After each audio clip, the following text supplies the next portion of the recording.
Hi, I'm Curious Cass, and this is Curiosity Junkie. Today's guest is a sought-after speaker and leader.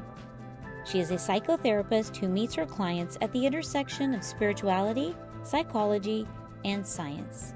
She's also a very dear friend of mine. Please welcome Tracy Brady. Hi, Tracy, and welcome. Sorry, I should have done that. We met in Texas through the Insight Timer app. I kept seeing her face come up at the same time that I was meditating, and I reached out and said, "Hey, I'm new to San Antonio. Would you like to have coffee?" And she was like, "Absolutely." And we just hit it off, and we've been friends ever since. And she invited me to join her book club, and they were doing The Untethered Soul by Michael Singer. I gotta tell you, that's a deep book, but it was just completely, it really did open my mind and kind of woke me up. The one thing that I learned was that my brain talks constantly, and everyone's does. It's learning to quiet the mind. So, right? So let's talk a little bit about brain chatter. What is it? Why do we do it? Help us understand it a little bit. Um, it's great to be back. I know, yay, I'm so glad. Thank you. I'm so glad you have me back. I love talking about this stuff. And just a disclaimer, I am not the only source on any of this stuff. This is all my opinion and all, based on what information that I have run across and what I believe works in my practice and for myself. So the way I like to look at the brain chatter is the brain is an organ. It's not who we are. Our thoughts are not who we are. Right? Our thoughts are part of what the brain does. And we are separate and can direct our thinking. But a lot of people have problems with what they call monkey mind, obsessive thinking, the brain going off on tangents that are harmful, that are distracting, that are not what we intend. And the part about that seems to really affect people is that they don't feel like they have control. Mm. And part of that is true. Think of any other organ. Think about your lungs, for example. They exchange carbon dioxide for oxygen all the time at the cellular alveolar level, always doing that without any help from us. I mean, if you try to stop breathing, you will pass out and eventually start breathing again. You have no control over that, And so would you like for your lungs to stop doing what they do? No. Oh. I don't want to stop any of my organs from doing what they do because they serve a purpose. It serves a purpose, a divine, lined up purpose. It's all part of the deal. And so the brain's purpose is to think, to provide thought, to provide rationale, to warn us. We've got the amygdala part of the brain, which is the fight, flight, or flee part of our brain, which a lot of people nowadays live in, which is kind of hard. But anyway, the brain is designed to protect us. It's designed to warn us. It is designed to think pretty much nonstop. Even, you see that in sleep. We're still going on and things are getting shuffled and thoughts and things are, but in our waking state, in our current awake state, it can get to be almost like I'm an analogy junkie, and sometimes they work. Oh, I love it. And sometimes they don't. But what popped into my head was the idea that, if at some point in your life you got caught in a rainstorm and it was bad and it soaked all of the whatever you had, it couldn't get soaked. So now every time there's a cloud in the sky, your brain thinks you need to carry an umbrella. And so not only does it think you need to carry an umbrella, it tells you need to have it open. Wow. It not only thinks you need to have it open, you need to have a huge one, and you need to wear a raincoat and a hat. So you walk around in the sun with a raincoat and an umbrella all the time, just in case. And that's kind of what the brain does. It gets on a roll thinking that it's helping us. And sometimes it gets very annoying. Yes, it does. Absolutely. But, when you talk about self-care and self-love, well, one of the barriers, I think, to that is our brain's kind of way of motivating us. Mm. It'll motivate us in whatever way it can to protect ourselves or to defend what we think is or who we think we are, that kind of thing. Right. Sorry. I like that. Who we think we are, Mhm. who the brain has told us we are. Exactly. It tries, and people like to use the term ego. Mm, And I'll use it because people are familiar with it, but it has a negative connotation. I don't like that because the brain is designed to protect us and help us. The ego gets involved, which it's always involved, but when it takes over, we run into problems, and people try to fight that. And they say, I've got to stop that. I've got to stop that chatter. I've got to, it's becoming harmful. It's not helpful. It drives me crazy. And when we resist those thoughts, mm, what do you think happens? hmm Well, you're kind of, it's that same thing. You're pushing it down. You're ignoring it. It gets stronger Mhm. because the brain senses when we say stop thinking about this, it senses that that's a dangerous thing to do. Oh, right. So anytime you resist something that your brain is trying to do, rather than accept it, you say, how can I possibly accept these horrible thoughts that my brain is giving me, or these less than helpful or drive me crazy kind of things, or it wants me to hurt myself, or it's telling me to drink more, it's telling me, how am I supposed to accept that? Those are horrible things. Well, the first way to get through that is not to push them away, because you're going against everything that the brain, you're like, you have to accept that the way the brain works is to protect you. And if you're given it something that you think that it sees as fearful or harmful, it's going to buck up harder and stronger against that. I mean, think of a physical resistance. If this is a wall, and this represents my thinking, and I don't like it, and I push against it, the pressure that I feel between there, depending upon how hard I push, is the suffering that I cause myself, the pain that I sense, the pressure, right? So the harder I push, I could push so hard I break my fingers off. Right. Okay. The way to relieve that is not to push against it, but to allow space for that. And Tara Brach does a great job of that with her rain and after the rain. I would encourage people to look at that. But we have to allow space for things, and this running away from. When does it ever work forever? Right.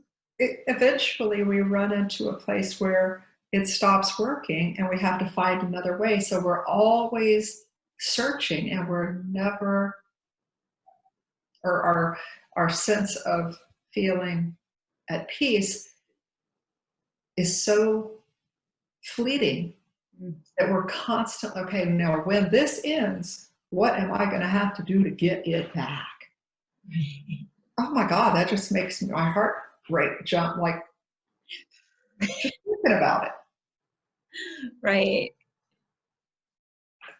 Yeah. One of the things I think that I discovered in recognizing that there is the brain chatter is the self-talk.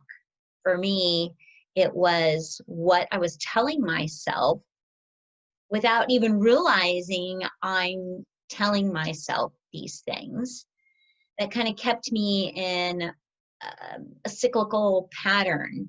And until I really woke up and heard that voice and what it says, and like you said before, when you say, I love you, it feels weird and awkward. But if I sit with that for a second, it sounds dorky. I know it does. I know it sounds dorky, but it truly has power because you can feel it. You feel that shift in the negative to a more positive, just internal feeling. And it always makes me smile. Whether I'm smiling at this is a quirky thing to do, either way, it makes me smile and it brings me a little piece of joy. So Well, it says, Cassie, it comes forth from you. And what you're doing is you're retraining your brain to know that you're safe and mm, you're okay and you're accepted. yes. And so from that perspective, the brain is less likely to want to protect and defend and warn. When there's not a lion coming to eat you, you Exactly. know, but it's just your hair is out of place or something, but the way it feels inside, yourself is very scary. One thing you mentioned was when you talked about, you said, I hear myself say. Hmm. I think that's what you said. And I would encourage you to see or view the thinking as separate from yourself. So I noticed, or I'm aware, that my brain is creating thoughts about my hair needing to be different. I notice that I am experiencing some anxiety because the thinking is negative or detrimental, and we can question those thoughts. Is that really true? Well, maybe it is. Maybe my hair is out of place, or maybe it is gray, or whatever. Um, Hmm. can I be okay with that? The brain is a great record of the past. Mm. It's basically a computer, and it's very regimented. And so if at some point I believed, or the brain decided, or I had an experience where I used to have dark hair and blue eyes and olive complexion. And everybody said how wonderful that was and how rare and how beautiful. Well, I got that into my head.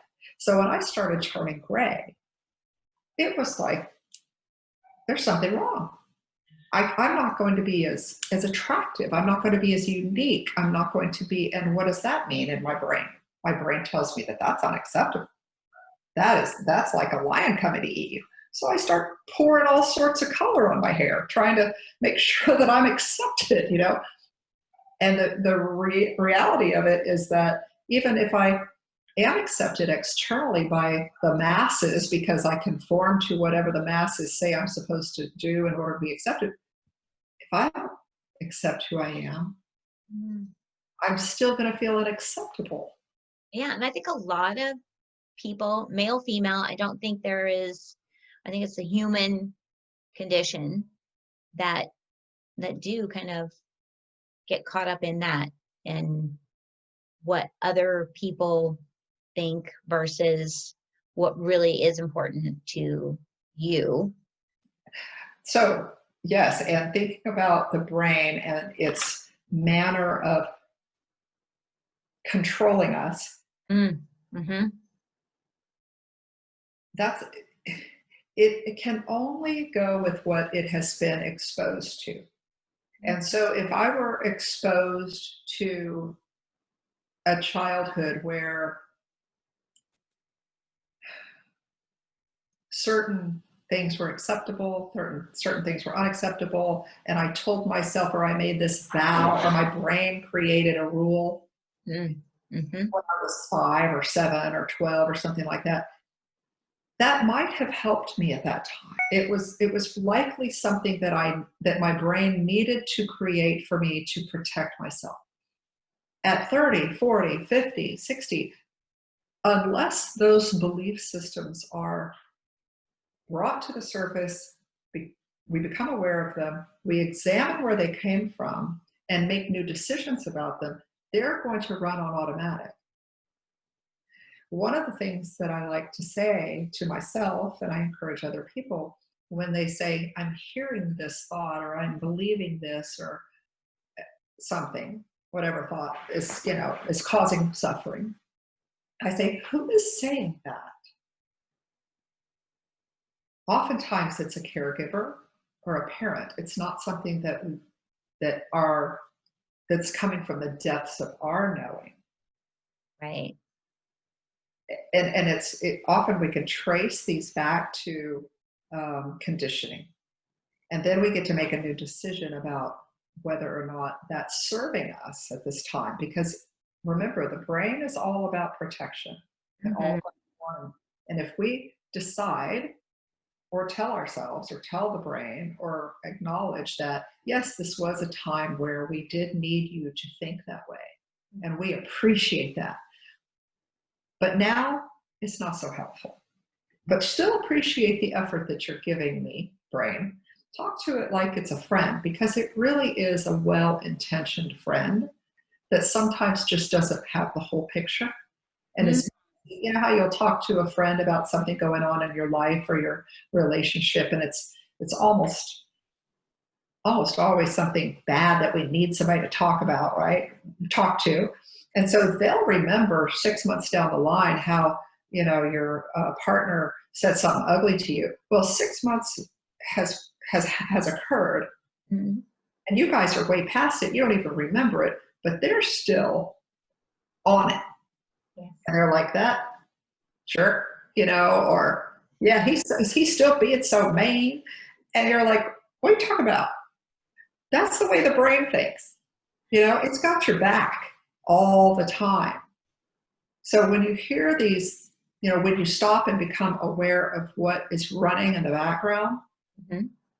and usually the only time people stop and pay attention to that is when they're physically noticing something. My heart's racing, I'm nervous, I'm anxious, I'm having PTSD, I'm having an anxiety attack, I can't sleep, I have trouble eating, my guts are messed up, I have psoriasis. This is usually, your body is a very informative tool.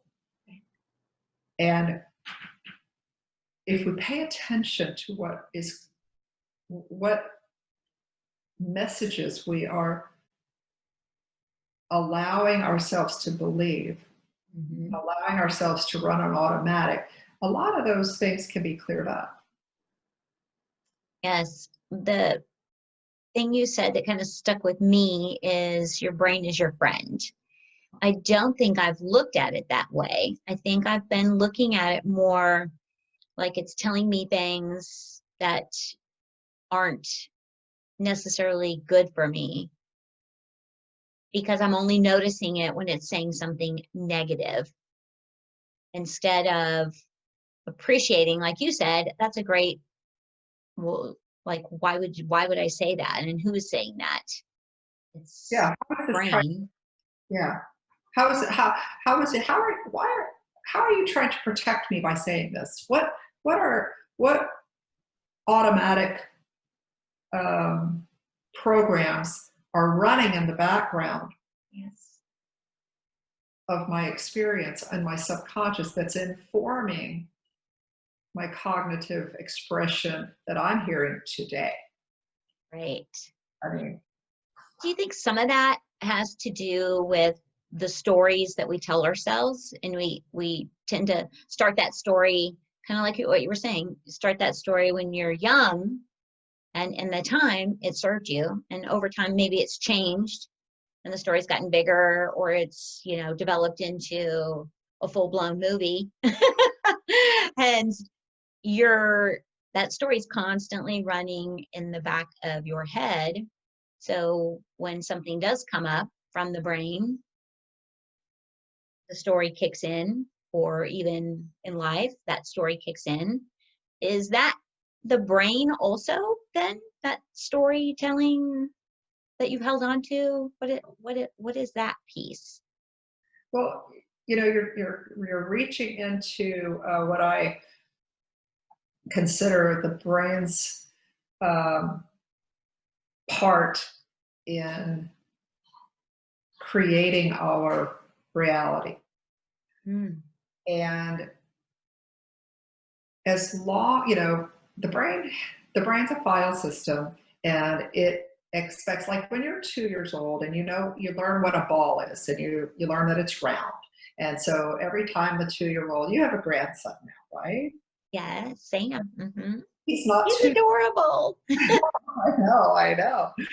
And so when that little guy learns to say ball and he knows what a ball is, you may take him out to somewhere and he may see something round Mm. and say ball. It's not a ball. Right. But to him, everything round is a ball. Mm. And so the brain is very similar to this. And it will say, oh, it looks like somebody's being ugly to me, because it has the same kind of characteristics in my experience from when I was 13 or something, And so we get very defensive and we get very on alert, and we say this person or this thing is bad and it's trying to hurt me and stuff. When in fact, I mean, they may be, and you got to pay attention to that. But Right. more than likely, it's a call and a mirror for us to examine what we're carrying as far as defenses that may or may not still be helpful. A lot of these things that we carry with us, and you said about the brain being a friend, a lot of these messages and vows and programs that our brains continue to perpetuate were coping mechanisms that got us through some very difficult times. And so in that regard, we really do need to be thankful for the way our thinking has gotten us through some of these difficult times. But they don't always need to continue, and sometimes they don't always need to continue at the same fierceness or Right. fierce level. We're not always getting eaten by a lion. When I was in school, I was 8 years old in third grade, and everybody had on bell bottoms, and I didn't have any bell bottoms on that day. And so I felt very much like I was not accepted. And so that feels in my body like a threat. Mm. And, humans are the only creatures that we're aware of, that I know of, that our brains don't know the difference between what is actually happening in our experience or something we're imagining. Right.